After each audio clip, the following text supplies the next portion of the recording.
The wind howled across the desolate plains of Nebraska Territory, carrying with it the bitter taste of alkali dust and broken dreams. It was the winter of 1857, and the frontier had never seemed more unforgiving.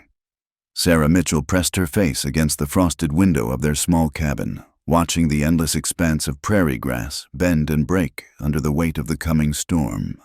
Behind her, her husband James coughed wetly, the sound echoing through the sparse room. He'd been getting weaker since the gunfight 3 weeks ago. The bullet wound in his chest refused to heal properly, despite her desperate attempts with poultices and prayer. "Sarah," he whispered, his voice barely audible above the wind. "Come here." She turned from the window, her heart clenching at the sight of him, once strong and vital. James now lay pale and diminished on their straw mattress. At 22, Sarah had already seen more hardship than most women twice her age, but nothing had prepared her for this slow, agonizing loss. "I'm here," she said softly, kneeling beside him. Their infant daughter, barely 2 months old, slept peacefully in the wooden cradle James had carved with such pride just weeks before her birth. His cold hand found hers. "Promise me. Promise you'll take care of little Emma." "Don't talk like that," Sarah pleaded, though the tears streaming down her face betrayed her words. "You're going to get better. The doctor said—" "The doctor's a fool," James interrupted, a ghost of his old spirit flashing in his fever-bright eyes. "We both know what's coming." The cabin door suddenly burst open, bringing a swirl of snow and Sarah's brother-in-law, Thomas. His face was grim as he stomped the snow from his boots, barely acknowledging Sarah's presence. "How is he?" Thomas asked curtly, moving to his brother's bedside. "Thomas," James gasped, reaching out weakly. "You'll look after them, won't you? Sarah and the baby." Thomas's jaw tightened, and he shot a dark look at Sarah. "I'll do what's right by family," he said, though his tone held no warmth. Sarah had never understood Thomas's coldness toward her, from the day James had brought her home as his bride. His family had viewed her with suspicion. She was an orphan from Missouri, with no family name or dowry to speak of. James had fallen in love with her when she was working at a boarding house in Independence, but his family saw only a gold digger who'd trapped their son. As the hours passed and the storm grew fiercer, James's breathing became more labored. Sarah bathed his forehead with cool water, whispered prayers, and held his hand as life slowly ebbed from his body. When the church bell tolled midnight, James Mitchell drew his last breath, his eyes fixed on his wife's face. Sarah's keening cry woke the baby, and soon both mother and child were weeping in the cold, dark cabin. Thomas stood stiffly by the door, his face carved from stone.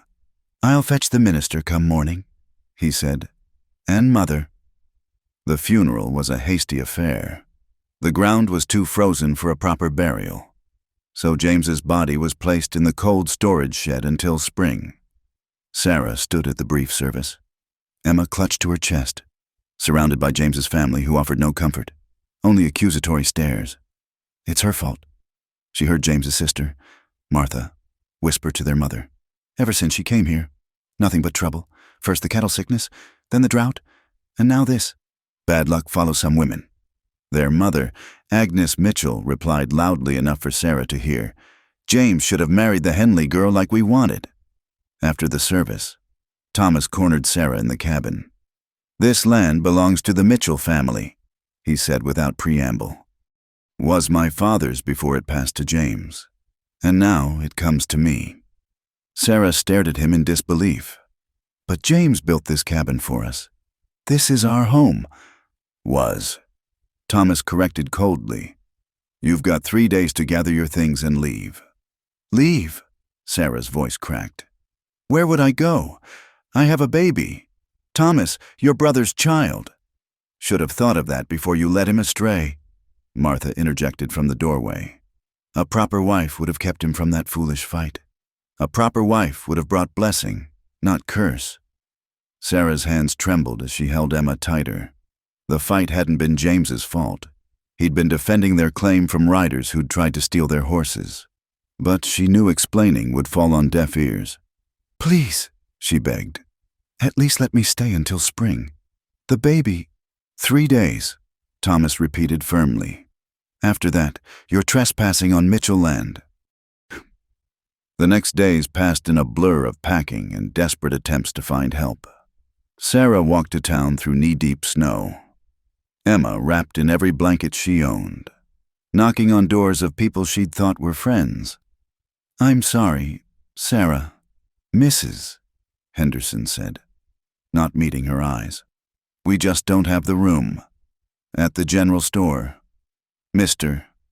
Patterson shook his head before she could even speak. Times are hard for everyone, he muttered, turning back to his ledger. Even the minister's wife, usually so kind, closed the door with only a pitying look and a murmured prayer. On the final night, Sarah sat among her packed belongings, nursing Emma by the dying fire. She'd managed to gather their few possessions, James's rifle, some clothes, his father's pocket watch that she'd hidden from Thomas, and what little food she could carry. As dawn broke on the third day, Thomas arrived with 2 hired hands. Time's up, he announced. Sarah stood with as much dignity as she could muster, Emma in one arm and their bundle in the other. This is wrong. Thomas, you know this is wrong. What's wrong is a Mitchell man dead in the ground because of you, he spat. Now get out before I have you removed. Sarah walked out into the bitter morning, her thin shawl no match for the cutting wind. Behind her, she heard Martha say, Good riddance. Maybe now this family can heal. The long walk to town seemed endless. Emma cried from the cold, and Sarah's arms ached from carrying both baby and bundle. By the time she reached the outskirts, her fingers were numb and her face raw from the wind. She sought shelter in the old abandoned stable at the edge of town. The roof leaked and wind whistled through the gaps in the walls, but it was better than nothing. As she huddled in the moldy hay, trying to warm her baby, she could hear the town dogs barking in the distance and, further still, the haunting howl of wolves. That first night alone, as snow began to fall again through the holes in the roof, Sarah clutched Emma close and wept. Her husband was dead. His family had cast her out, and she had nowhere to turn. The frontier that had once promised a new beginning now seemed determined to swallow her whole. I'm so sorry, little one, she whispered to Emma, who gazed up at her with James's blue eyes. I promised your papa I'd take care of you, but I don't know how. The baby's tiny hand wrapped around her finger, and Sarah felt a flicker of determination pierce her despair. She might be cast out and alone, but she was still breathing. As long as she drew breath, she would fight for her daughter. Outside, the Wyoming wind screamed like a living thing, and somewhere in the darkness, a wolf howled. Long, mournful, and terrifyingly close.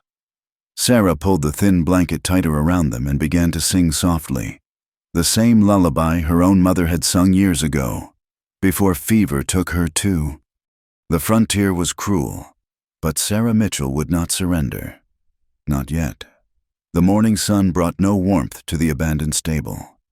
Sarah woke to Emma's weak cries, her own body stiff from cold and sleeping on damp straw. Ice had formed on the inside walls overnight, and her breath came out in visible puffs. She checked Emma's tiny fingers and toes, relieved to find them still pink despite the freezing night. We need food, little one, Sarah whispered, wrapping Emma tighter in James's old coat. Her own stomach cramped with hunger. She hadn't eaten in 2 days, giving the last of their bread to produce enough milk for nursing. Sarah ventured into town, keeping her head high despite the whispers that followed her. At the general store, she approached Mrs. Patterson, who was sorting fabric behind the counter. Please, I'm looking for work, Sarah said. I can clean, cook, mend clothes. I'll take anything. Mrs. Patterson's face hardened.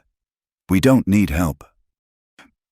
I could wash laundry, Sarah pressed on. I know several families take in washing. I said we don't need help. Mrs. Patterson turned her back. And neither does anyone else in town for the likes of you.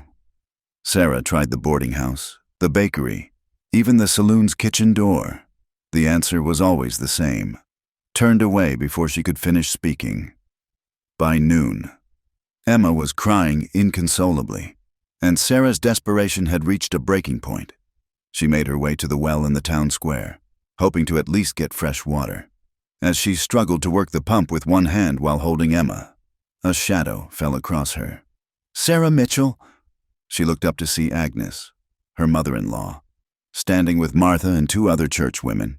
Their faces wore expressions of righteous condemnation. "Mrs. Mitchell," Sarah said carefully, "I'm just getting water for the baby." "That's town water," Martha said sharply. "For town residents, which you are not.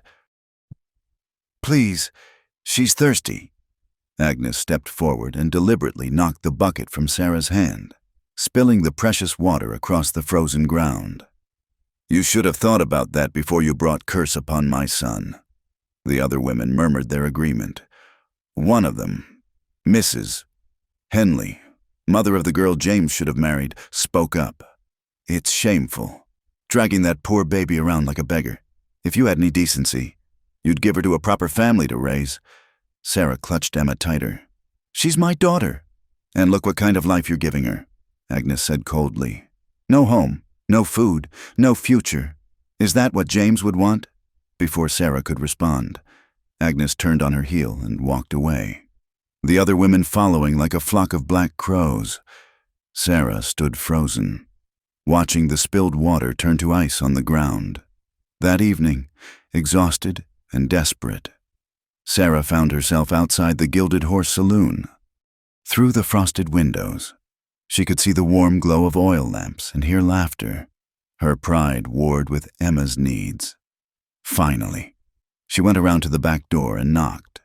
It opened to reveal Jake Morrison, the saloon owner, a heavy-set man with cold eyes and a gold tooth that gleamed when he smiled.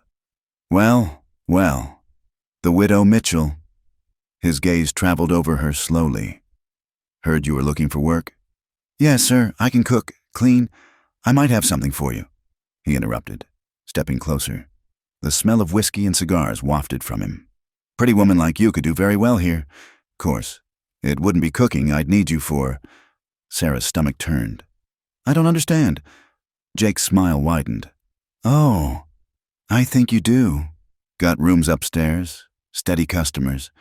You'd make enough to keep that baby fed and warm. All you gotta do is be friendly." "No." Sarah backed away. "No, I won't." "Then you won't eat," Jake said bluntly. "And neither will she." "Think about it. Widow. How long you think that baby's gonna last out in this cold? How long before you're burying her next to your husband?" Sarah fled, Jake's cruel laughter following her into the night. She stumbled through the darkened streets, Emma crying against her chest. Every door was closed. Every window shuttered against her. Finally, she sought refuge in the abandoned church at the edge of town.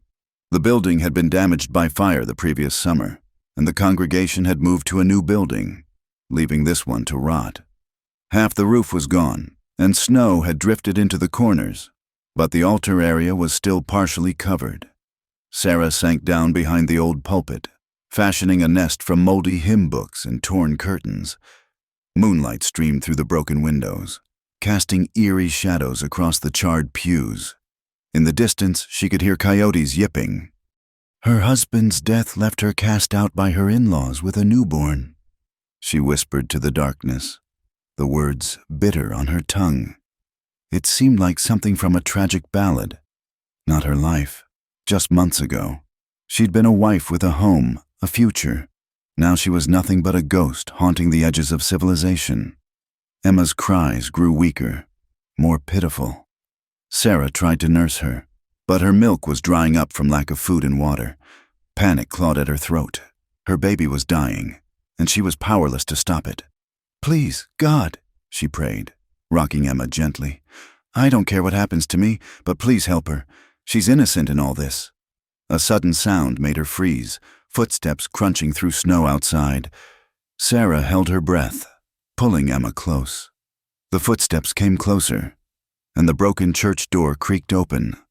"I know you're in here," Thomas's voice called out. "Saw you come in." Sarah remained silent, hoping he'd leave, but the footsteps continued, and soon Thomas appeared around the pulpit, a lantern in his hand. "Lord Almighty," he muttered, taking in the scene. For a moment, something that might have been pity flickered across his face. Then it hardened again. "You can't stay here. This is still town property." "Where else can I go?" Sarah's voice was hollow. "You've made sure of that." Thomas shifted uncomfortably. "That's not my problem. You made your bed." "I made my bed?" Sarah's composure finally cracked. "I loved your brother. I stood by him, cared for him, gave him a child. And this is how his family honors his memory, by throwing his widow and baby into the snow?" "You don't understand," Thomas said roughly. "The family's been cursed ever since you came. First Pa's accident, then the cattle, now James." "Stop it!" Sarah cried. Emma startled and began wailing. "Stop blaming me for your misfortunes. I'm not a curse. I'm just a woman who loved her husband." Thomas stared at her for a long moment, then set the lantern on the ground. "There's a blizzard coming tonight. Big one. You try to weather it here, you'll both be dead by morning." He turned and walked away, leaving the lantern behind. Whether it was a small mercy or just forgetfulness, Sarah didn't know and didn't care. She huddled close to its warmth, trying to comfort Emma. Outside, the wind began to pick up, whistling through the broken roof. Snow started falling. First a few flakes, then thick curtains of white. The temperature plummeted, and even with the lantern, Sarah could see her breath freezing in the air. She wrapped Emma in every piece of fabric she could find, but the baby's lips were turning blue. Sarah's own fingers were numb, and drowsiness, the dangerous kind that came with freezing, was creeping over her. "No," she muttered, forcing herself to stay awake. "Not like this. Not here." But the cold was relentless, seeping into her bones. The lantern flickered and went out, plunging them into darkness. Sarah could no longer feel her feet, and Emma had gone frighteningly quiet in her delirium. Sarah thought she heard voices. James calling her name, her mother singing lullabies. The wind howled through the church like a chorus of the damned, and somewhere in that terrible music, she heard drums. "James," she whispered. "I'm sorry. I tried." The last thing she remembered was clutching Emma close and thinking how strange it was that the drums were getting louder, accompanied by what sounded like horses. Then darkness claimed her, and Sarah Mitchell surrendered to whatever fate awaited her in the frozen wasteland of the Nebraska Territory. Warmth. That was the first sensation that penetrated Sarah's frozen consciousness. Warmth and the acrid smell of smoke from a wood fire. She tried to open her eyes, but her lids felt weighted with lead. Panic shot through her as memory returned. Emma! Where was Emma? A soft whimper nearby made her fight harder against the drowsiness. With immense effort, she forced her eyes open to find herself lying on thick buffalo furs inside what appeared to be a large tent. Fire crackled in a central pit, and through the smoke hole above, she could see stars. "Emma," she croaked, trying to sit up. A figure moved in the shadows, and Sarah's heart stopped. A native woman emerged into the firelight, carrying Emma. The baby was wrapped in soft rabbit fur, her cheeks pink with health. Relief flooded through Sarah so powerfully that she began to weep. The native woman, elderly, with kind eyes and silver-streaked hair, made soothing sounds and brought Emma to her. Sarah clutched her daughter, sobbing as she felt the baby's strong heartbeat. "She lives," the woman said in accented English. "You both live." The tent flap opened, bringing a gust of cold air and several figures. Sarah instinctively pulled Emma closer, fear replacing relief. She'd heard stories of Indian raids, of white women taken captive. Then one man stepped forward into the firelight, and Sarah's breath caught. He was tall and powerfully built, perhaps in his 30s, with the bearing of a leader. His face was striking, high cheekbones, a strong jaw, and eyes that held both fierceness and unexpected gentleness. Eagle feathers adorned his long black hair, and a bear-claw necklace rested against his chest. "You are awake," he said in clear English. His voice was deep, measured. "I am Chief Samuel Standing Bear of the Lakota Sioux. You were dying in the Jesus house." Sarah blinked in confusion. "The church?" He nodded. "My hunting party heard the child's cries. Another hour and the snow would have claimed you both. Why did you save us?" The question slipped out before Sarah could stop it. Standing Bear studied her for a long moment. "Among my people, a woman with child is sacred. To let you die would bring dishonor." He paused. "And I have seen enough death between our peoples." The elderly woman, who Sarah later learned was called Singing Crow, brought her a bowl of hot broth. Sarah's hands shook as she drank, the warmth spreading through her body like life itself.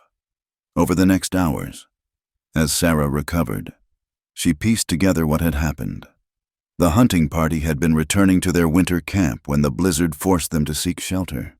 They'd chosen the abandoned church and found Sarah and Emma nearly frozen to death. "Your own people left you to die?" Standing Bear asked, his expression darkening when Sarah reluctantly explained her situation. She nodded, unable to meet his eyes. "They blame me for my husband's death. Say I bring bad luck." "And the child's father's family? They cast us out." Standing Bear exchanged words in Lakota with the other men. Their expressions ranged from sympathy to suspicion. One younger warrior gestured angrily, clearly arguing against their presence. "Some of my people think helping you will bring trouble."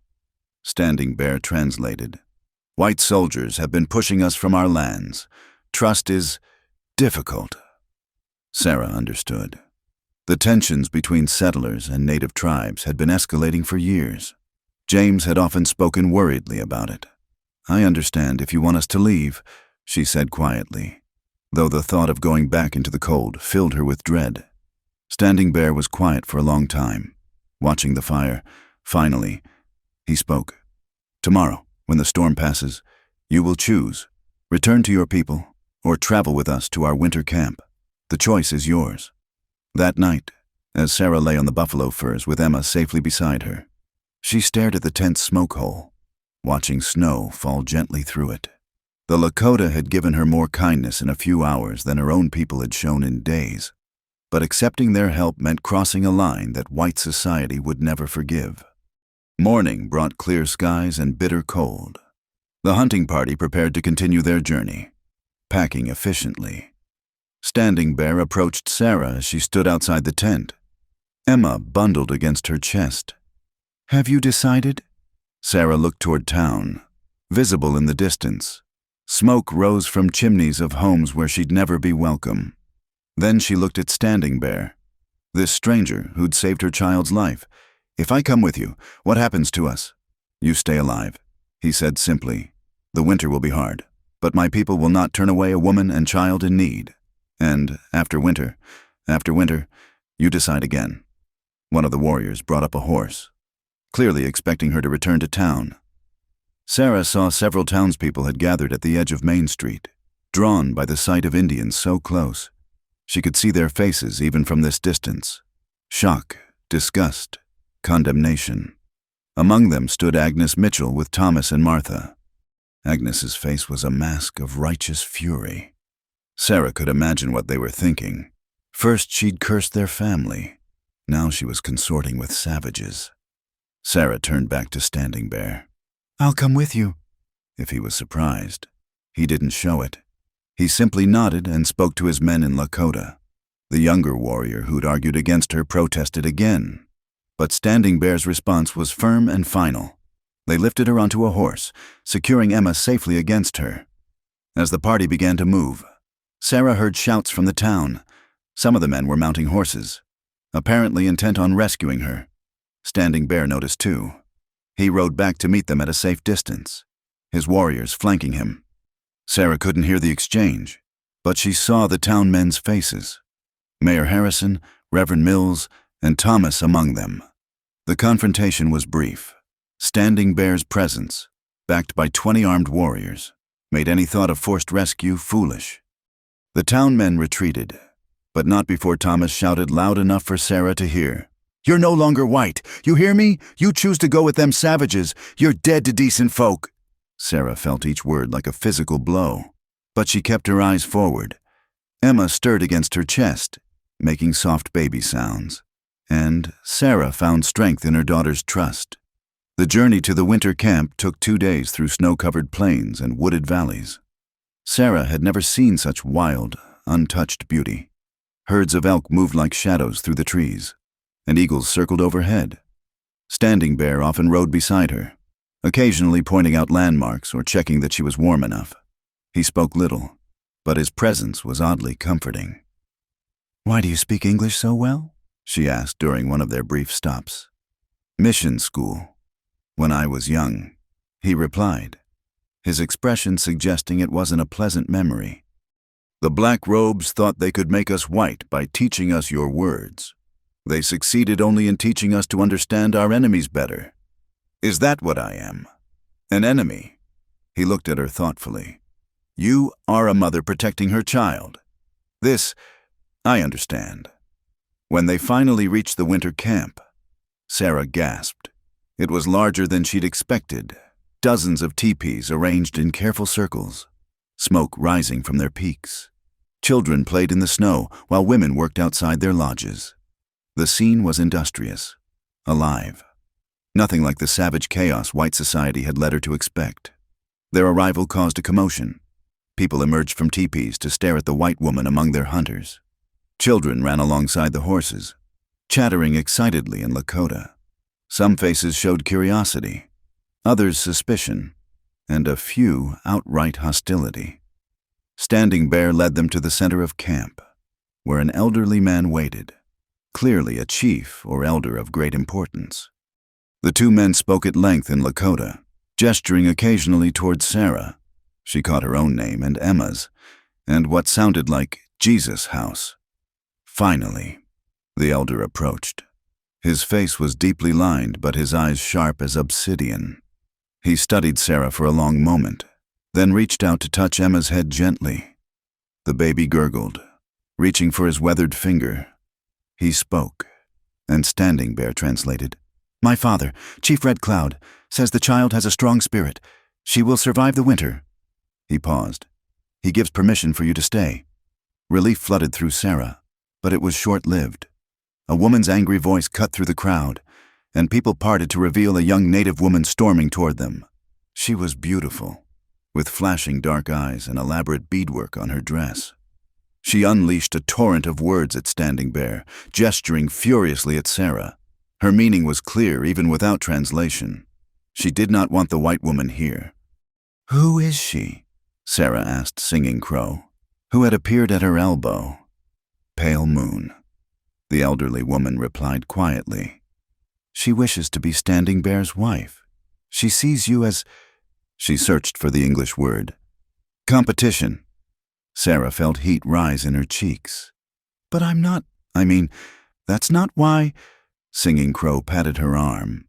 "I know, but Pale Moon sees what she fears." Standing Bear responded to Pale Moon's tirade calmly, but firmly.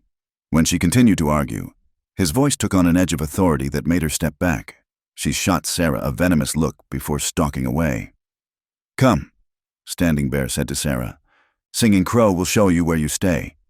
He led them to a smaller teepee on the edge of the camp.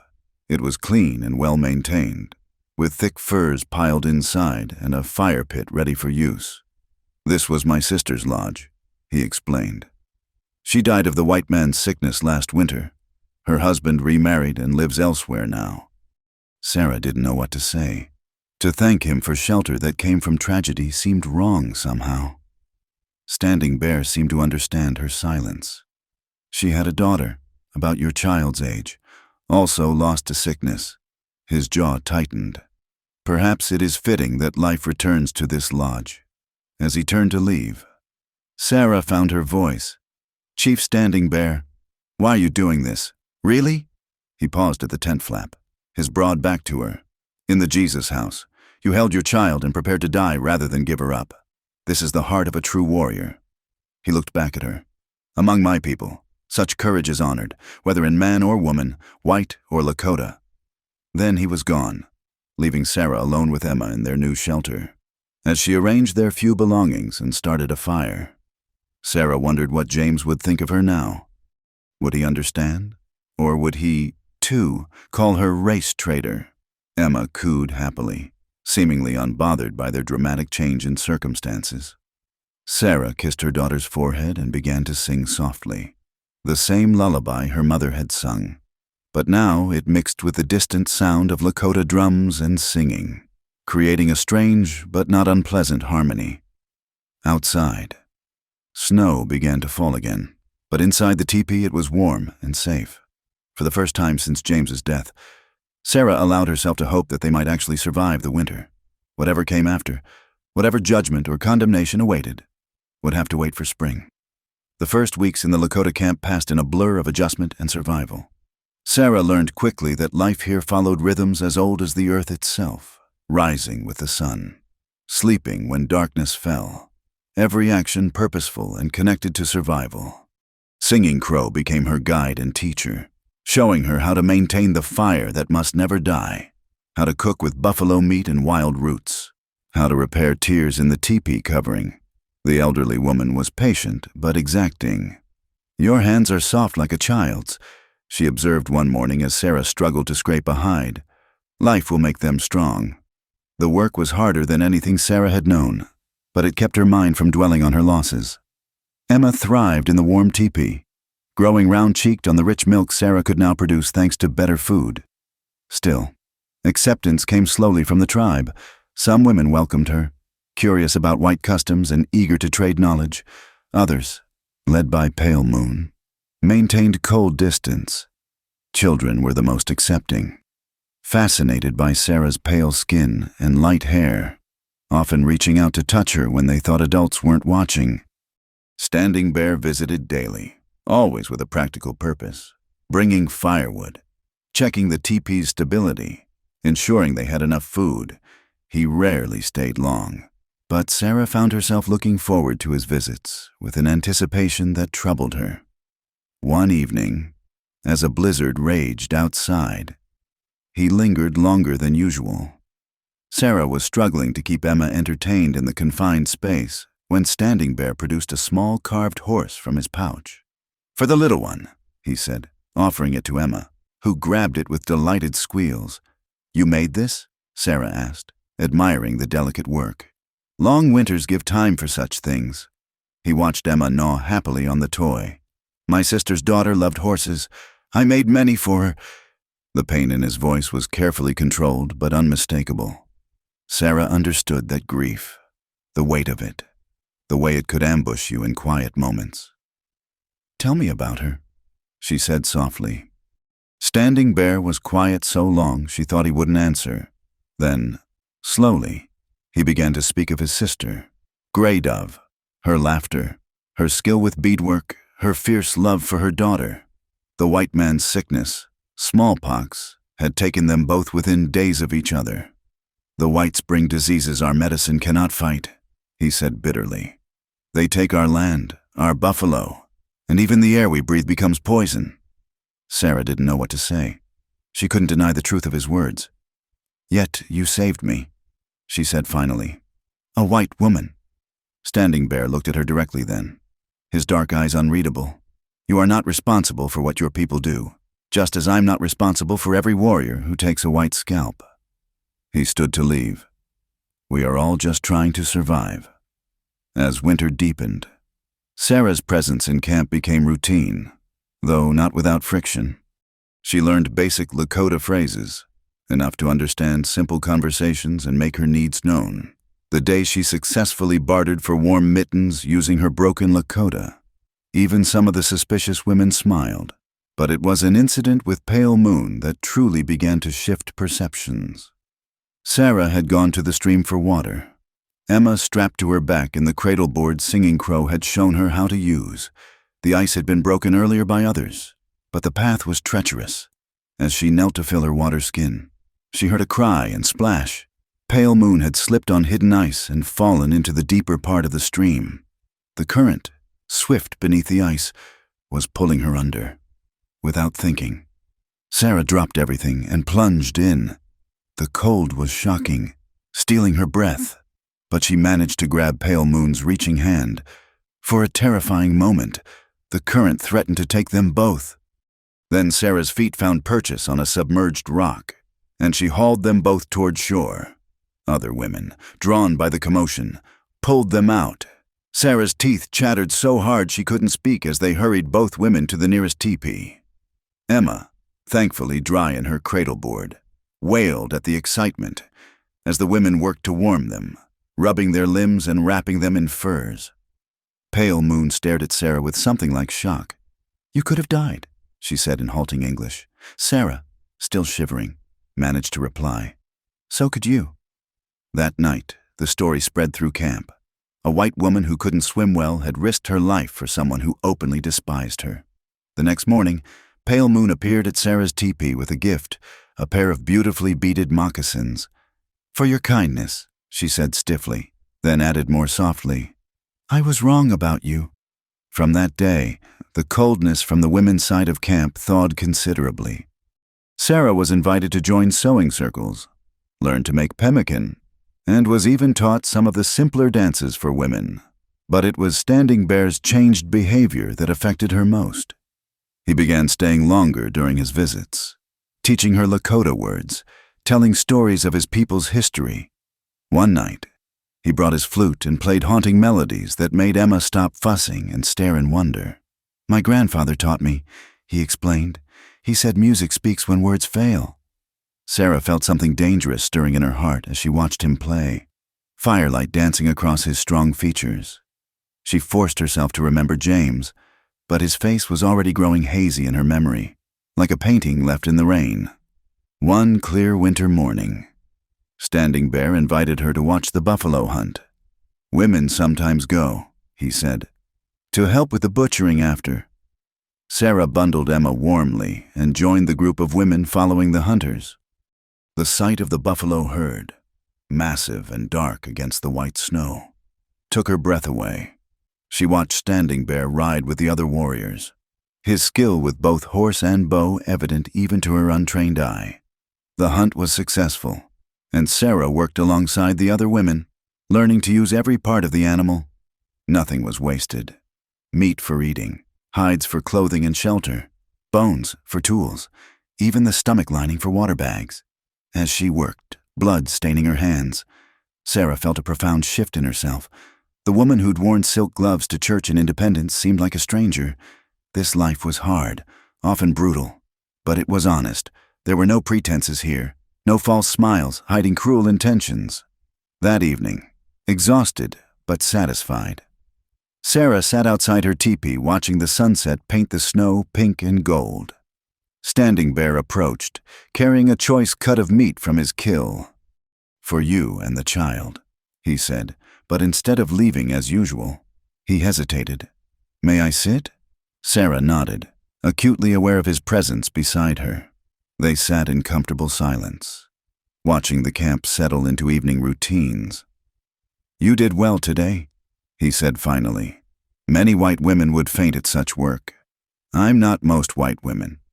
Sarah replied, "Not anymore." "No," he agreed quietly. "You are not." Something in his tone made her look at him. Their eyes met and held, and Sarah felt a pull stronger than anything she'd experienced, even with James. It frightened her. "I should check on Emma," she said quickly. Standing Bear caught her hand gently. His touch sent warmth through her entire body. "Sarah," he said, her name sounding different in his deep voice. "I know you still grieve your husband. I would not dishonor his memory or you, but know that you are," he searched for words, "valued here, protected." Sarah's eyes filled with tears. It had been so long since anyone had made her feel safe. "Wanted." "Thank you," she whispered. He released her hand and stood. "Spring will come soon. You will have choices to make then. But for now, through this winter, you are one of us." As he walked away, Sarah pressed her hand to her heart, trying to calm its wild beating. She went inside to find Emma sleeping peacefully, the carved horse clutched in her tiny fist.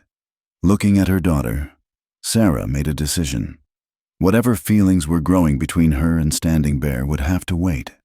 She was still a grieving widow, and he was the chief who'd saved their lives. To act on these feelings now would confirm every ugly thing the townspeople had said about her. But as she lay down beside Emma that night, listening to the winter wind and distant drums, Sarah couldn't stop thinking about the warmth of his hand on hers and the promise of spring's choices yet to come. The winter was far from over, and each day brought new challenges, a fever that swept through camp, taking 2 elders, tensions with a neighboring tribe over hunting grounds, the constant struggle against cold and hunger. But Sarah faced each trial as part of the community now, no longer an outsider looking in. When Singing Crow fell ill, Sarah tended her with the same devotion the old woman had shown her. When young warriors returned wounded from a skirmish with Crow raiders, she helped treat their injuries with skills learned from the tribal medicine woman. And always, Standing Bear was there, a steady presence, a protector, and increasingly, something more. Neither spoke of it, but awareness hummed between them like a taut bowstring, waiting for the right moment to release. Spring arrived slowly, melting snow revealing the prairie grass beneath. Sarah had survived the winter, but more than that, she had found a place where she belonged. Her hands were now calloused from work. Her Lakota had improved considerably, and Emma was speaking her first words in both English and Lakota. The camp had accepted her in ways she'd never dared hope. Children called her Aunt Sarah. Women included her in their daily gatherings, and even the warriors nodded respectfully when she passed. She'd earned her place through hard work, kindness, and courage. But acceptance from the Lakota was one thing. The outside world was another matter entirely. The first sign of trouble came on a mild spring morning. Sarah was teaching some young girls to write their names in the dirt, a skill several mothers had requested she share when riders appeared on the horizon, not Lakota riders. Standing Bear and his warriors quickly mounted to meet them, but these weren't soldiers.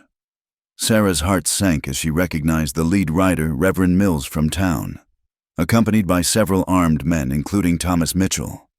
The confrontation took place just outside camp, but Sarah could see everything from where she stood. Heated words were exchanged. Fingers pointed toward the camp, toward her. When Standing Bear returned, his face was granite. "They demand to speak with you." Sarah handed Emma to Singing Crow and walked with as much dignity as she could muster to where the white men waited. Their faces showed disgust as they took in her appearance. The buckskin dress, the moccasins, her sun-darkened skin. "Sarah Mitchell," Reverend Mills intoned, as if pronouncing judgment, "we've come to rescue you from these heathens." "I don't need rescuing," Sarah said firmly. Thomas spat tobacco juice near her feet. "Look at you, dressed like a squaw, living in sin with savages. You've become an abomination." "I'm surviving," Sarah shot back, "which is more than you'd have allowed me to do." "We've come to take you back to civilization," the Reverend continued, ignoring her words. "There's a Christian women's home in Omaha that will take you in. You'll work in their laundry to earn your keep. As for the child," he paused meaningfully, "proper arrangements can be made for her adoption by a decent family." "No," the word came out as a growl. "Emma stays with me." "You're unfit," Thomas declared, "living among these animals, probably warming that chief's bed." Standing Bear's hand moved to his knife, but Sarah stepped forward. "How dare you?" she said, voice shaking with fury. "You threw us into the snow to die. These animals saved our lives. They've shown us more Christian charity than any of you ever did." "You've lost your way, child," Reverend Mills said with false sympathy. "But it's not too late. Come with us now, willingly, and all can be forgiven. And if I refuse," the Reverend's mask slipped, showing the steel beneath, "then you're no longer white, no longer Christian, no longer welcome in any civilized place. Your daughter will grow up a heathen, and when these savages are driven onto reservations, and mark my words, they will be, what becomes of you then?" Sarah felt the weight of the choice crushing her. To go meant losing Emma, submitted to a life of servitude and shame.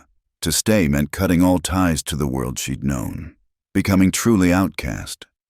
She looked back at the camp, saw Singing Crow holding Emma, saw the women and children watching anxiously, saw Standing Bear, waiting, his face revealing nothing but his posture tense. "Then I'm no longer white," she said quietly, turning back to face them. "Now get off this land before these savages decide to defend their home." Thomas's face twisted with rage. "You'll regret this, woman. When the cavalry comes—" "The cavalry isn't here now," Standing Bear interrupted, moving to stand beside Sarah. His warriors had silently surrounded the white men. "Leave." The Reverend grabbed Thomas's arm before he could do something foolish. "We'll pray for your soul, Sarah Mitchell," he said coldly. "What's left of it?" They rode away. But Sarah knew they'd be back, if not them, then others. The frontier was shrinking, and the uneasy balance between worlds couldn't last forever. That night, Sarah couldn't eat. The confrontation had shaken her more than she'd admitted. Standing Bear found her sitting by the stream where she'd saved Pale Moon, Emma sleeping in her arms. "You're troubled," he said, settling beside her. "They're right about one thing," Sarah said softly. "What happens when your people are forced onto reservations? I've made Emma an outcast from both worlds." Standing Bear was quiet for a long moment. "My grandfather told me a story once," he began, "about a warrior who found an eagle with a broken wing. He nursed it back to health, but when it was time to let it fly, he worried. What if the other eagles rejected it for smelling of man? What if it had forgotten how to hunt? But the eagle flew anyway, because that is what eagles do." Sarah smiled slightly. "Am I the eagle in this story? You are the warrior." Standing Bear corrected. "Emma is the eagle. She will fly in both worlds because you are teaching her strength from both." They sat in comfortable silence, listening to the stream. Then Standing Bear spoke again, more hesitantly. "There is something else." Sarah looked at him, noting the uncertainty in his usually confident demeanor. "Among my people, when a man wishes to court a woman, there are proper ways, but you are not Lakota, and I am not white. I don't know the proper way between us." Sarah's heart began racing. "Standing Bear, I have watched you these months," he continued. "You work hard. You are kind to our children, brave when needed. You saved Pale Moon when you could have let the river take her. You are a good mother." He paused. "And when I see you, my spirit feels peace." Tears pricked Sarah's eyes. "I'm a widow. My husband is barely cold in his grave. I do not ask you to forget him," Standing Bear interrupted gently. "I ask only if, when your grief has run its course, you might consider a different path." Sarah clutched Emma tighter, torn between propriety and the feelings she'd been fighting for months. "What would your people say? A white woman as a chief's wife?" "Some would object," he admitted, "just as your people object now. But I have learned that the heart does not see color." He stood, preparing to leave. "I will wait for your answer, however long it takes." After he left, Sarah remained by the stream, mind churning. Everything she'd been taught said this was wrong. The difference in race, religion, culture, but everything she'd been taught had also left her to die in a blizzard. Over the following days, she watched Standing Bear with new eyes. She saw how he settled disputes with wisdom, how he played with the camp children, how he cared for the elderly. She saw his strength, yes, but also his gentleness, his humor, his deep love for his people. Spring turned toward summer, and Sarah made her decision.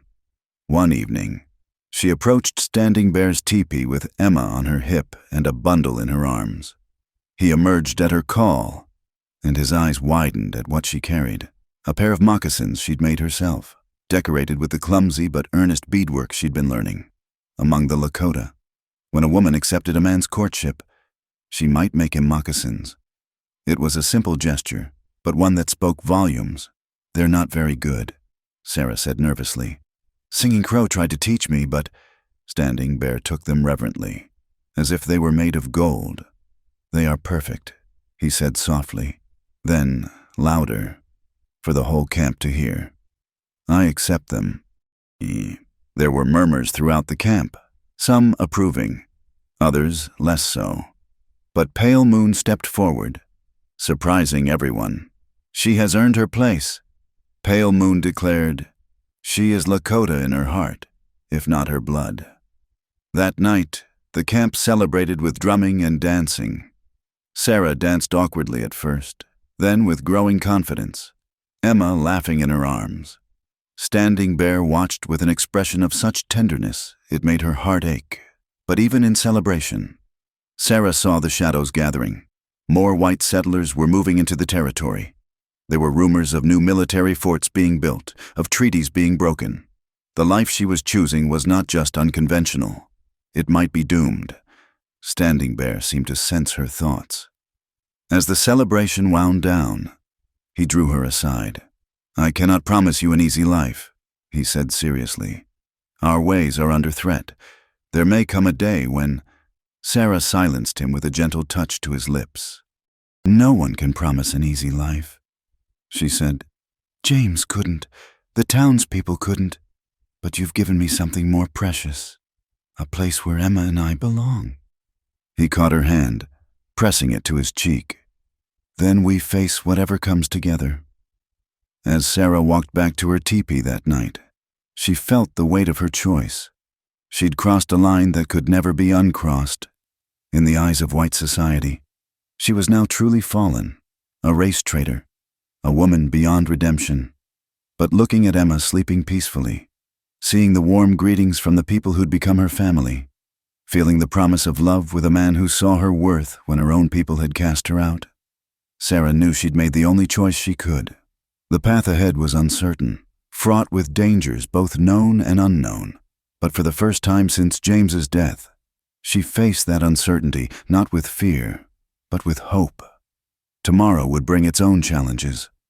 Tonight, she was simply a woman who'd found her home in the most unexpected place, among people her world had taught her to fear, with a love that defied every boundary society had tried to build. Summer had settled over the plains in full force when the news spread like wildfire through the nearby settlements. Sarah Mitchell, the widow who disappeared into the winter with Indians, was not only alive but living as a squaw with the Sioux chief. Worse still, rumor had it she was set to marry him. In town, the scandal dominated every conversation. At the general store, wives clutched their baskets and spoke in hushed, horrified tones. "Always knew there was something off about that girl." "Mrs."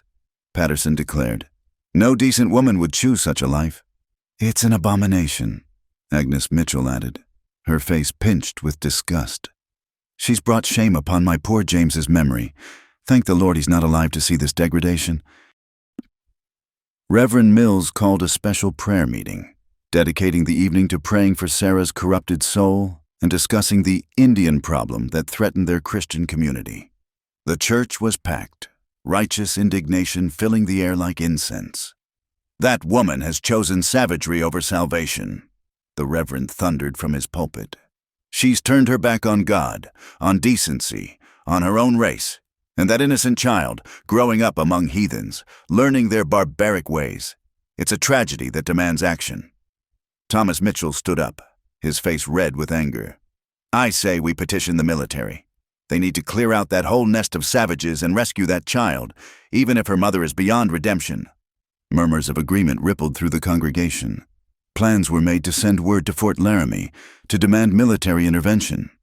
Meanwhile, in the Lakota camp, preparations were underway for the ceremony that would unite Sarah and Standing Bear. It would be a simpler affair than a traditional Lakota wedding, adapted to honor both their backgrounds while keeping within tribal customs. Sarah worked with Singing Crow and other women to prepare her dress, soft white doeskin decorated with beadwork that had taken weeks to complete. Emma toddled around their feet, chattering in a mix of English and Lakota that made the women smile. "You are nervous," Singing Crow observed, adjusting the fringe on Sarah's dress. "Terrified," Sarah admitted. "Not of Standing Bear, but what if I'm making a mistake? What if the others are right and I'm condemning Emma to a life of—" "Of what?" Singing Crow interrupted gently. "Love, family, purpose. I see no curse here." But even as preparations continued, scouts brought troubling news. White riders had been seen watching the camp from distant ridges. The threat of military action hung over them like storm clouds. Standing Bear called a council. The warriors gathered in the main lodge, and for the first time, Sarah was invited to attend, a sign of her changing status. "They will come," Red Wolf, one of the senior warriors, said bluntly. "The white soldiers. They use the woman as excuse, but they want our land." "Let them come," a younger warrior declared hotly. "We will fight and die." Standing Bear said quietly. "They have numbers, guns. We have courage, but courage alone does not stop bullets." The debate raged on, but Sarah could see the weight on Standing Bear's shoulders. He was trying to protect his people while also protecting her and Emma. An impossible balance. That night, she found him alone by the river, the same spot where they'd shared their first real conversation. "You could send us away," she said softly, settling beside him. It would remove their excuse. No. His response was immediate and firm. "You are my chosen. Emma is my daughter in all but blood. I will not send you back to those who would harm you. But your people, our people," he corrected. "You are one of us now. Sarah, the ceremony simply makes it known to the spirits." 3 days later, as dawn broke over the plains, a group of riders approached the camp. Not soldiers, not yet, but a delegation from town. Reverend Mills led them, accompanied by Thomas, the mayor, and, surprisingly, a woman in eastern finery who Sarah didn't recognize. The camp allowed them to approach but kept them under heavy guard. Standing Bear met them with Sarah at his side, Emma in her arms. The woman in fine clothes stepped forward. "Mrs. Mitchell? I'm Mrs. Catherine Worthington from the Christian Women's Reform Society in Chicago. We've heard about your situation." Sarah said nothing, waiting. "We've come to offer you redemption." "Mrs." Worthington continued, her voice cultured but cold. "Return with us now. Submit to proper Christian guidance, and we'll ensure you're rehabilitated. Your daughter will be placed with a good family while you undergo correction." "Correction?" Sarah's voice was dangerously quiet. "To cleanse you of the savage influences," Thomas interjected. "To make you fit for civilized society again." Standing Bear's hand moved to his knife, but Sarah touched his arm gently, stilling him. "And if I refuse?" Reverend Mills stepped forward. "Then we'll return with the authorities. The military has already been notified of white captives in this camp." "I am not a captive," Sarah's voice rang out clearly.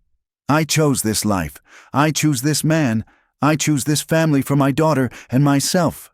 "You're not thinking clearly, Mrs." Worthington insisted. "The trauma of your husband's death, the hardship you've endured, it's affected your judgment, but we can help you remember who you truly are." Sarah laughed, surprising everyone. "I know exactly who I am. For the first time in my life, I know I'm a mother. I'm a member of this tribe. And tomorrow, I will be Standing Bear's wife." The silence that followed was deafening. Then Thomas spat on the ground. "Then you're dead to decent folk. When the soldiers come, and they will come, remember you chose this." As the delegation prepared to leave, Mrs. Worthington made one last attempt. "Think of your daughter's future. What kind of life can she have here? No education, no prospects, no place in civilized society." Sarah looked down at Emma, who was playing with the beaded necklace around Sarah's neck, completely at ease. "She'll have love. She'll have 2 cultures to draw strength from. She'll have choices I never had." She met the woman's eyes. "That's worth more than your civilization's approval." After they left, the camp was subdued. Everyone knew this was likely the last peaceful warning they'd receive. "We should move the camp," Red Wolf suggested. "Head north, away from the settlements." "And go where?" Standing Bear asked. "North, south, east, west, everywhere the white man pushes forward. We cannot run forever." That night, despite the looming threats, the ceremony went forward. Sarah stood with Standing Bear before the sacred fire, their hands bound together with a beaded cord, as Red Cloud spoke the binding words. Emma sat with Singing Crow. clapping her tiny hands at the dancing flames. The ceremony blended traditions, Lakota blessings, and Sarah's quiet recitation of the Ruth verse. Where you go, I will go. Your people shall be my people. Standing Bear had learned the words specifically for this moment, understanding their significance to her. As they walked the circle of witnesses, Sarah saw faces both welcoming and uncertain. Change was hard for everyone. But when Pale Moon stepped forward to embrace her, whispering "sister" in her ear, Sarah knew she'd found her place. The celebration that followed was restrained, watchful. Guards were posted at double strength. But for a few hours, the camp tried to forget the outside world's condemnation and simply rejoice in the union of two souls who'd found each other against all odds. Later, in their lodge, now truly their lodge, Standing Bear held Sarah as Emma slept nearby. "I cannot promise you safety," he said quietly. "The whites will come. Maybe not tomorrow, but soon." "I know," Sarah replied. "But whatever time we have together." He pressed his lips to her forehead. "You are brave. My white dove who flies with eagles. Not white anymore, remember?" Sarah said with a slight smile. "Your people's enemies made that quite clear." "Then what are you?" Sarah considered. "I am yours. You are mine. We are Emma's. Everything else." She shrugged. "Everything else is just noise." Outside, thunder rumbled in the distance, whether from an approaching storm or something more ominous. Neither could say. But inside the lodge, wrapped in buffalo robes and each other's arms, they had created their own small world where love transcended the boundaries others would kill to maintain. In town, Reverend Mills penned his letter to Fort Laramie, his words dripping with moral outrage about white women corrupted and children endangered. Thomas Mitchell signed his name alongside, adding his own testimony about his sister-in-law's fall from grace. The die was cast. Two worlds were set on a collision course with Sarah, Standing Bear and little Emma at the center. But for tonight, in defiance of all who would deny them, they were simply a family, unconventional, condemned by society, but bound by something stronger than blood or race or the approval of others. "Until a Sioux chief gave her," Sarah whispered into the darkness, completing the thought that had haunted her since that freezing night in the church. Everything they tried to take away. The seasons turned, and Sarah found her rhythm in this life she'd chosen. She had become fluent in Lakota, could set up a teepee as fast as any woman in camp, and her beadwork, while still imperfect, showed marked improvement. Emma, now 3 years old, ran wild with the other children, switching between English and Lakota as easily as breathing. Sarah had become more than just Standing Bear's wife. She was a bridge between worlds. When white traders came to the camp, she translated not just words, but intentions, helping both sides navigate the treacherous waters of cultural misunderstanding. It was during one such trading session that she overheard troubling news. The trader, a grizzled man named Josiah, who'd always been fair with the tribe, pulled her aside.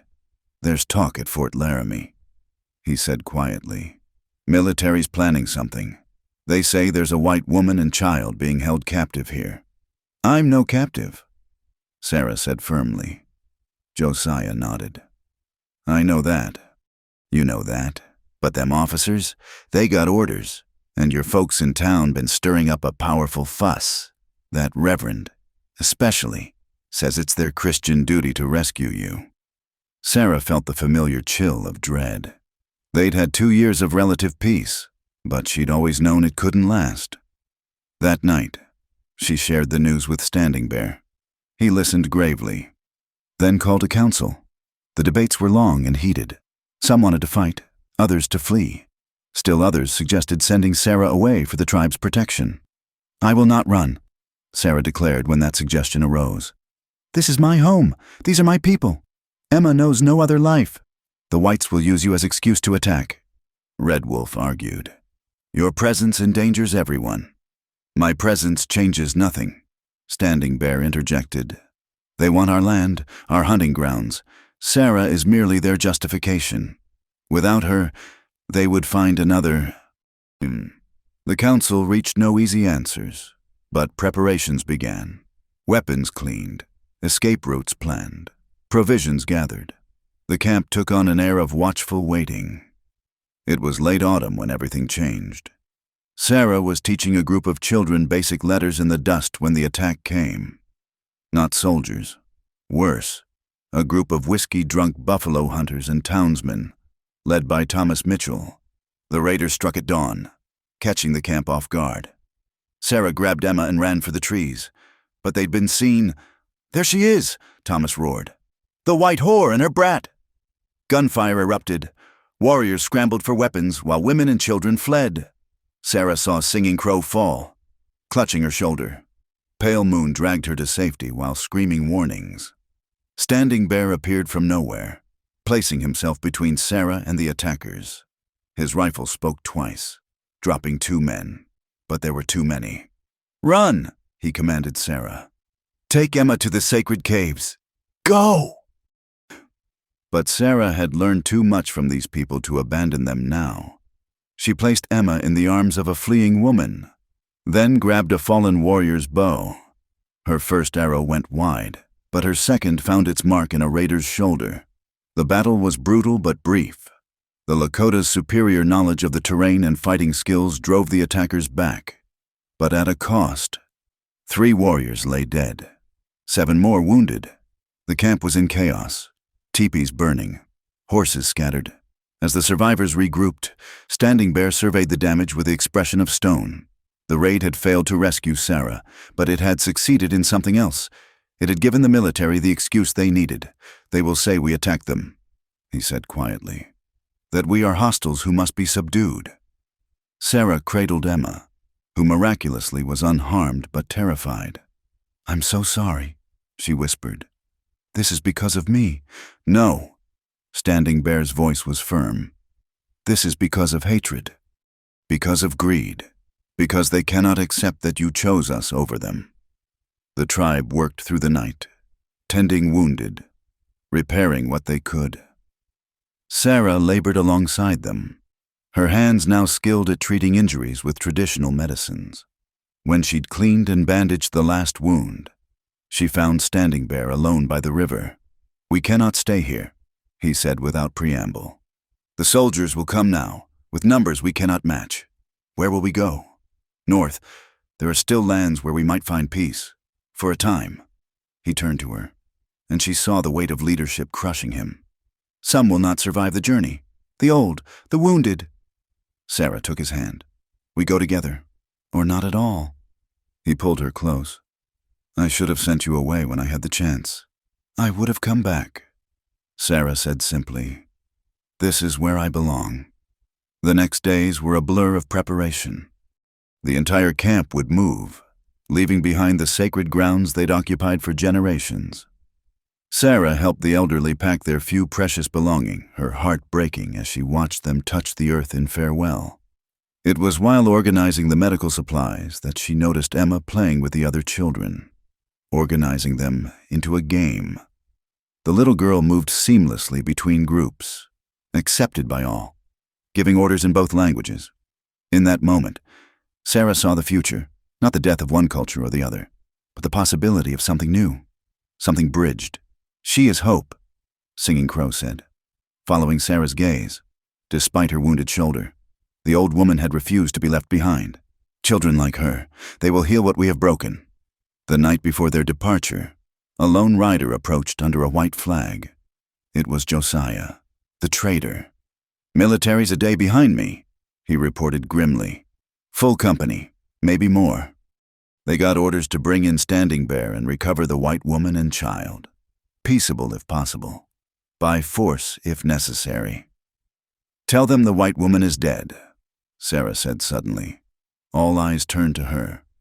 "Tell them Sarah Mitchell died last winter of fever, that there is only Wild Rose, wife of Standing Bear."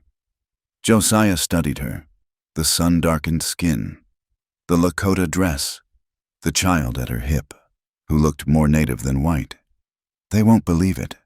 "Then tell them to look for her in the lodges of their enemies," Sarah said. "Tell them to search every camp from here to Canada. Tell them Sarah Mitchell chose death over dishonor. and let them make of that what they will.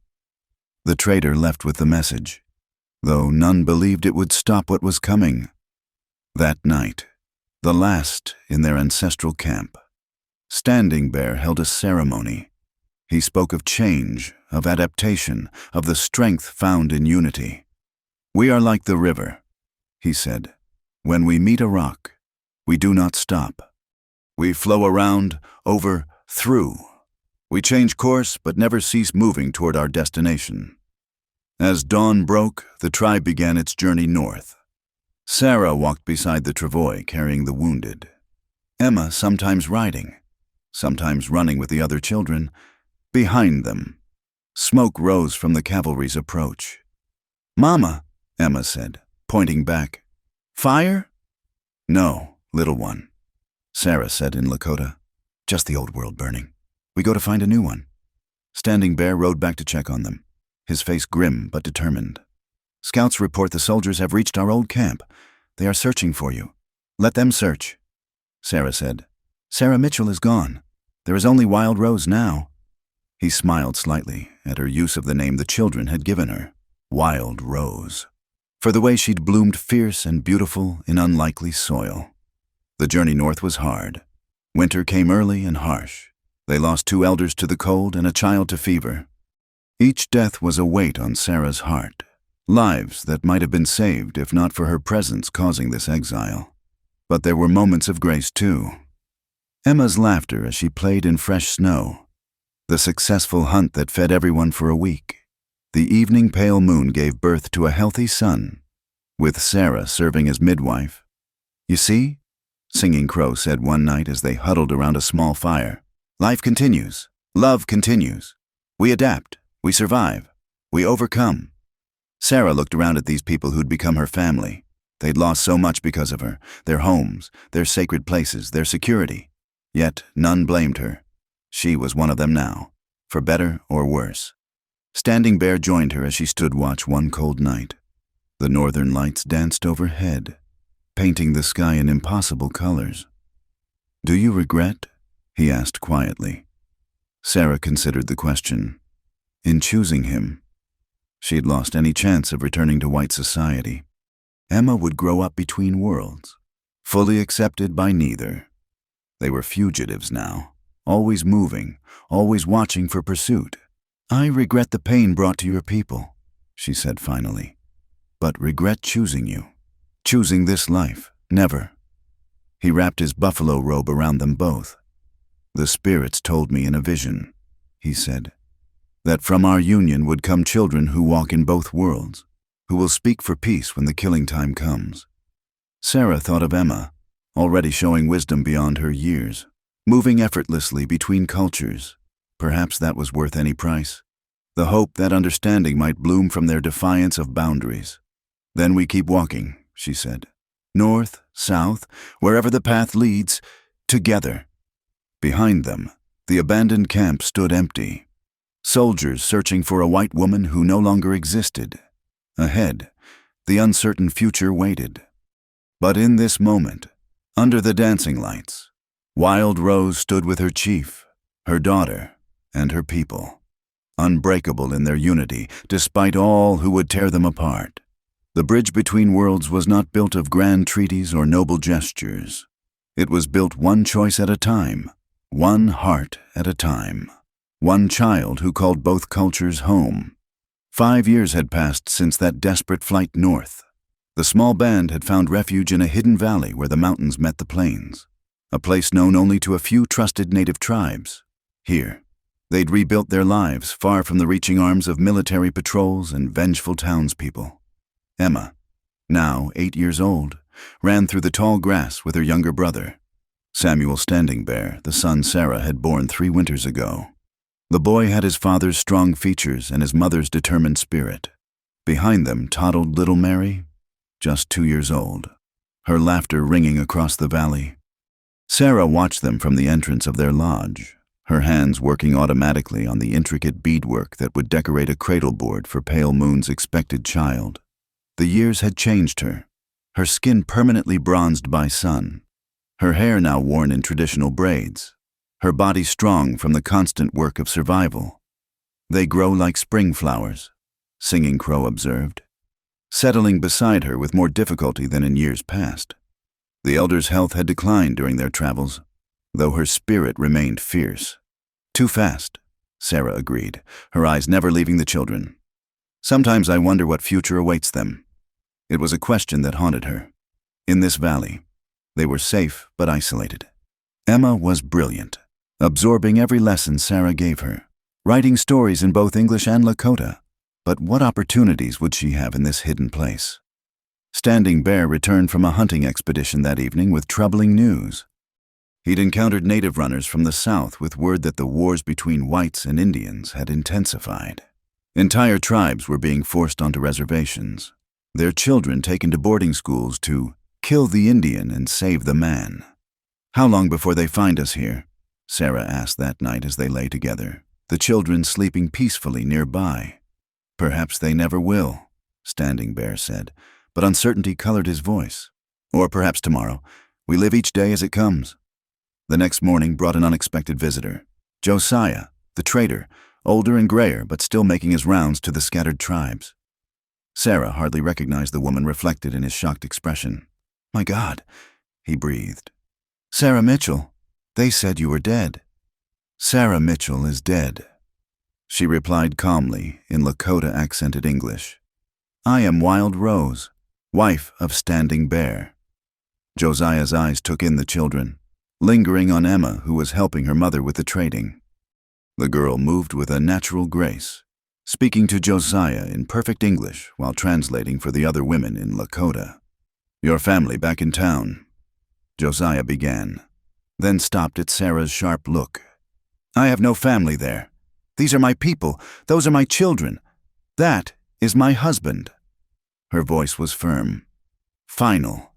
Later, privately, Josiah shared news from the outside world. That Reverend Mills, he died 2 winters back, still preaching about the white woman corrupted by savages right till the end. The Mitchell family moved away after the government bought their land for the railroad. Sarah felt nothing. Those names belong to another lifetime, another woman. There's something else. Josiah continued reluctantly. "The government's new policy. They're taking half-breed children, claiming it's for their own good, to civilize them. I've seen families torn apart." Ice formed in Sarah's veins. She looked at her children, Emma with her light hair darkened by sun, Samuel and Mary with their mixed features marking them as neither fully white nor fully native. That night, she shared Josiah's warning with Standing Bear. His face darkened with a fury she rarely saw.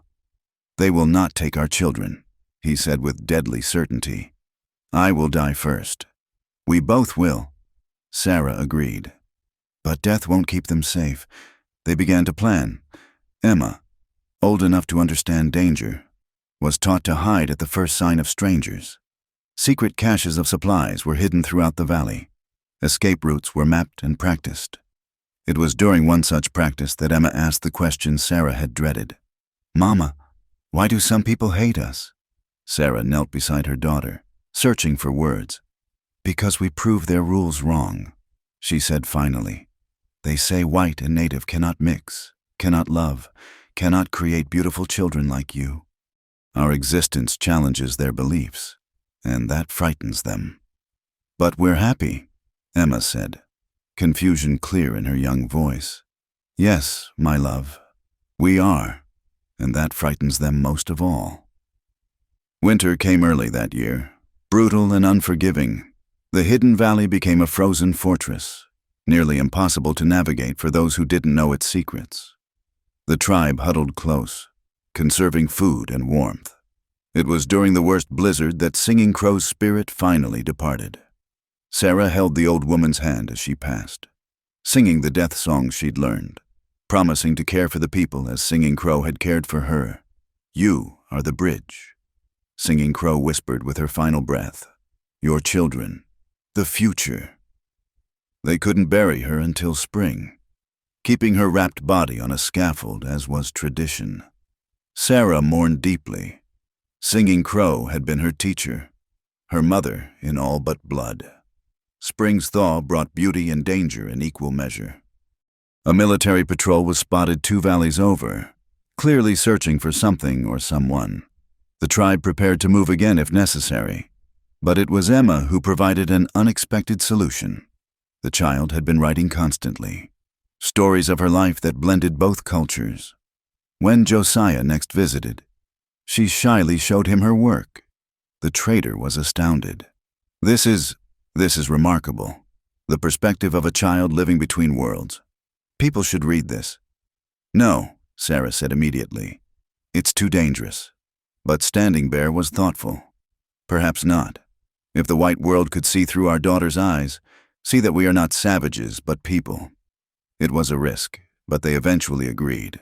Josiah took Emma's stories with him, promising to share them carefully, without revealing their location. The writings were published in an Eastern newspaper under the pseudonym Prairie Child, presenting a view of native life that challenged every stereotype. The stories caused a sensation. Letters poured in from readers moved by the child's perspective. Some were angry, calling it propaganda, but others were touched by the humanity revealed in the simple tales. "Mama," Emma said one day, "do you think my words can build bridges like you do?" Sarah hugged her daughter close. "Your words are bridges, my love. Each story connects worlds." As Sarah sat by the fire that evening, watching her family, Standing Bear teaching Samuel to fletch arrows, Emma helping Mary with her first beadwork, Pale Moon's children playing nearby, she reflected on the journey that had brought her here. The frightened widow cast into the snow seemed like someone from a dream. That woman could never have imagined this life, the hardships, yes, but also the profound joy, the love of a man who saw her as an equal, children who embodied hope for reconciliation, a people who had embraced her when her own had rejected her. "What are you thinking?" Standing Bear asked, settling beside her. "About her husband's death, leaving her cast out by her in-laws with a newborn," Sarah said softly, "until a Sioux chief gave her—" "What?" he prompted when she paused. "Everything," she finished. "A home, a family, a purpose, a future." He took her hand, rough and calloused now from years of work. "You gave the same to me. My heart had turned to stone after losing Grey Dove. You brought it back to life, as if summoned by their parents' emotion." The children gathered around them. Emma, always the storyteller, began a tale that switched seamlessly between English and Lakota. Samuel and Mary listened with rapt attention. In the story, a rose grew in the desert where nothing should bloom. Despite drought and storms, it thrived, its roots growing deep and strong. Other plants said it didn't belong, but the rose didn't listen. It bloomed anyway, wild and free, bringing beauty to the harsh landscape. "That's you, Mama," Emma concluded. "Our wild rose." Sarah felt tears on her cheeks. Yes, she was Wild Rose now. Not the delicate flower of cultivated gardens, but the hardy bloom that could survive anything and still offer its beauty to the world. As the stars emerged overhead, the family sat together, safe for this moment in their hidden valley. Tomorrow might bring soldiers or salvation, separation or continued unity. But tonight, they were whole. The bridge between worlds wasn't built of grand gestures or political treaties. It was built one family at a time, one story at a time, one heart brave enough to love across boundaries at a time, and perhaps through children like Emma, Samuel, and Mary. Those bridges would grow strong enough to bear the weight of a different future, in choosing love over fear, acceptance over prejudice. Sarah had lost one world but gained another, and in that gaining, she discovered that home wasn't a place but a people, not a race but a choice, not a destiny but a decision renewed each day to face whatever came with courage, dignity, and hope. The wild rose bloomed on, defiant and beautiful, proof that love could grow in the most unlikely soil.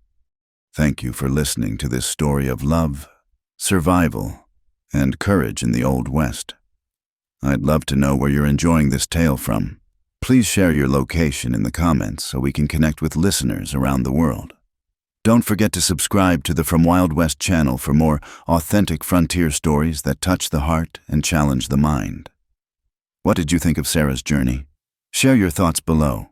Your perspectives make these stories come alive. Retry.